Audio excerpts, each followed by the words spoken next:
नमस्कार। आज हम भारत के उन फौलादी प्रहरियों की कहानी में गहराई से उतरेंगे जो दशकों से हमारी सरहदों की हिफाजत कर रहे हैं। ये सिर्फ लोहे की बनी मशीनें नहीं है, नहीं, ये वो कवच हैं जिसमें एक राष्ट्र की हिम्मत, उसकी सूझबूझ और विकास की पूरी कहानी लिखी हुई है। तो चलिए सबसे बड़े सवाल से ही शुरू करते हैं। आज का जमाना ड्रोन का है, साइबर वॉरफेयर का है, तो ऐसे में क्या जमीन पर रेंगता हुआ ये भारी भरकम लोहे का दानव अब भी कोई मायने रखता है? क्या किसी भी जमीन पर कब्जा करने के लिए आज भी टैंक उतने ही जरूरी हैं? ये सवाल ही हमें भारत के बख्तरबंद बेड़े के शानदार विकास को समझने की सही दिशा देगा। तो सबसे पहले हम भविष्य की एक झलक देखते हैं, उस तकनीक की ओर जो भारत के सबसे ऊंचे और सबसे मुश्किल युद्ध क्षेत्रों के लिए एक नया इतिहास लिखने को पूरी तरह तैयार है। जरा एक पल के लिए सोचिए, लद्दाख की वो बर्फीली चोटियां जहां हवा में ऑक्सीजन कम और दुश्मन का खतरा कई ज्यादा है। इन ऊंचाइयों पर एक भारी भरकम मेन बैटल टैंक का, सही कहूं तो, दम फूल जाता है। तो यहाँ जरूरत थी एक ऐसे फुर्तीले शिकारी की जो वजन में हल्का हो, रफ्तार में तेज हो और जिसकी दहाड़ से पहाड़ गूंज उठें। और इसी चुनौती का जवाब है जोरावर। इसका नाम उस महान सेनापति के नाम पर रखा गया है जिन्होंने कभी इन ऊंचाइयों को जीता था। ये एक स्वदेशी लाइट टैंक है जिसे खास तौर पर पहाड़ों में तेजी से हमला करने के लिए ही बनाया जा रहा है। ये भारत का वो नया संरक्षक है जो ऊंचाइयों पर दुश्मन को कोई मौका नहीं देगा। भविष्य से अब लौटते हैं आज में, यानी वर्तमान में, और देखते हैं उन टैंकों को जो आज भारतीय सेना की बख्तरबंद शक्ति की असली रीढ़ की हड्डी हैं। देखिए, किसी भी कामयाब तकनीक की पहचान यही होती है कि वो वक्त के साथ खुद को बदलती रहती है और बेहतर होती जाती है। भारत का स्वदेशी टैंक प्रोग्राम भी ठीक इसी सोच पर चलता है, जो पहले से बेहतर है उसे और भी ज्यादा घातक बनाना। और इस सोच का सबसे बड़ा सबूत है अर्जुन MK1A।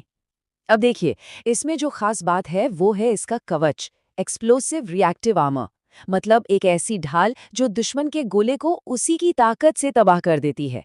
साथ में बेहतर इंजन और रात में शिकार करने की जबरदस्त क्षमता इसे एक अलग ही लीग में खड़ा करती है। ये सिर्फ एक अपग्रेड नहीं, ये एक योद्धा का नया अवतार है। अब बात करते हैं भारतीय सेना की बख्तरबंद रेजिमेंट्स के मुख्य योद्धा की। ये है T-90 भीष्म। ये टैंक आया तो रूस से था, लेकिन भारत ने इसे लाइसेंस के तहत बनाकर अपनी जरूरतों के हिसाब से ऐसा ढाला है कि अब ये पूरी तरह से भारतीय बन चुका है। तो इसकी असली ताकत क्या है? पहली, इसकी 125 की स्मूथ बोर गन जो किसी भी तरह के आधुनिक गोले दागने में माहिर है। दूसरी, इसका ऑटो लोडर जो पलक झपकते ही दूसरा गोला दागने के लिए तैयार रहता है। और तीसरी, इसके थर्मल साइड्स जो इसे रात के घने अंधेरे में भी एक अचूक शिकारी बना देते हैं। चलिए आप थोड़ा समय में पीछे चलते हैं, इतिहास के पन्ने पलटते हैं और उन टैंकों से मिलते हैं जिन्होंने आज की इस मजबूत सेना की नींव रखी थी। ये जो टाइमलाइन आप देख रहे हैं, ये हमें एक शानदार सफर पर ले जाती है। 1960 के दशक के विजयन से फिर 80 के दशक की T-72 तक और उसके बाद 2000 के दशक में T-90 का आगमन। हर एक टैंक अपने साथ एक नया दौर लेकर आया। T-72, जिसे भारत में अजेय नाम दिया गया, ये वो टैंक है जिसने दशकों तक हर मोर्चे पर खुद को साबित किया है। इसकी सबसे बड़ी पहचान इसकी सादगी, इसकी मजबूती और इसका भरोसा। इसे समय समय पर अपग्रेड किया गया और आज भी इस सेना का एक बहुत अहम हिस्सा है। और ये बयान हमें ले जाता है विजयंत के पास। ये सिर्फ एक टैंक नहीं था, ये आत्मनिर्भर भारत का पहला बड़ा सपना था जो सच हुआ। ब्रिटिश विकर्स डिजाइन पर आधारित और 105 गन से लैस इसी टैंक ने भारत के स्वदेशी कवच की पहली ईंट रखी थी। अब हम उस दौर में चलते हैं जब कुछ टैंकों ने जंग के मैदान में वो कर दिखाया जो हमेशा के लिए इतिहास बन गया। यहाँ दो सोवियत टैंक हैं, T-55 और PT-76। T-55 एक क्लासिक मीडियम टैंक था जो बड़ी लड़ाइयों का मुख्य हथियार था, मतलब असली हीरो। लेकिन PT-76 की कहानी बिल्कुल अलग थी। वो एक विशेषज्ञ था, एक स्पेशलिस्ट, जिसके पास एक ऐसा हुनर था जो किसी और के पास नहीं था। और वो हुनर था पानी में तैरने का। जी हाँ, आपने सही सुना। PT-76 एक एम्फीबियस टैंक था जो तैर सकता था।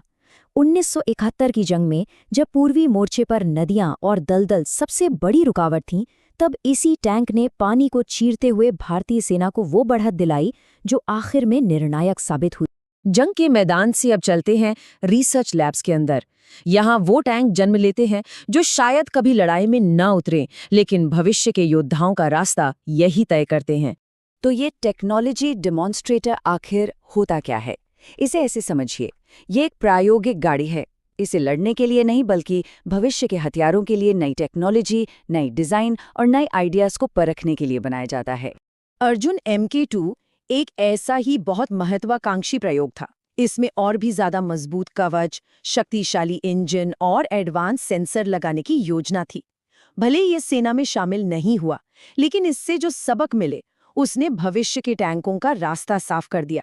टैंक X भी एक ऐसा ही टेक्नोलॉजी डेमोन्स्ट्रेटर था। इसे अर्जुन के प्लेटफॉर्म पर बनाया गया और इसका मकसद था सिर्फ एक चीज को टेस्ट करना, रफ्तार। कैसे एक भारी टैंक को और भी ज्यादा तेज बनाया जा सकता है। और इन सभी स्वदेशी प्रयोगों की बुनियाद में था अर्जुन MK1, भारत का पहला पूरी तरह से स्वदेशी मेन बैटल टैंक। अपनी 120 mm राइफल्ड गन और एडवांस्ड कवच के साथ इसने ये साबित कर दिया कि भारत अब सिर्फ टैंकों का खरीदार नहीं बल्कि एक निर्माता भी है। तो इस पूरे सफर को अब एक साथ जोड़कर देखते हैं कि कैसे भारत के इन फौलादी प्रहरियों ने वक्त के साथ खुद को बदला और विकसित किया। इस पूरे कहानी को हम 4 बड़े कदमों में देख सकते हैं। पहला कदम, दूसरों के डिजाइन से सीखना। दूसरा, अर्जुन के साथ खुद का रास्ता बनाना।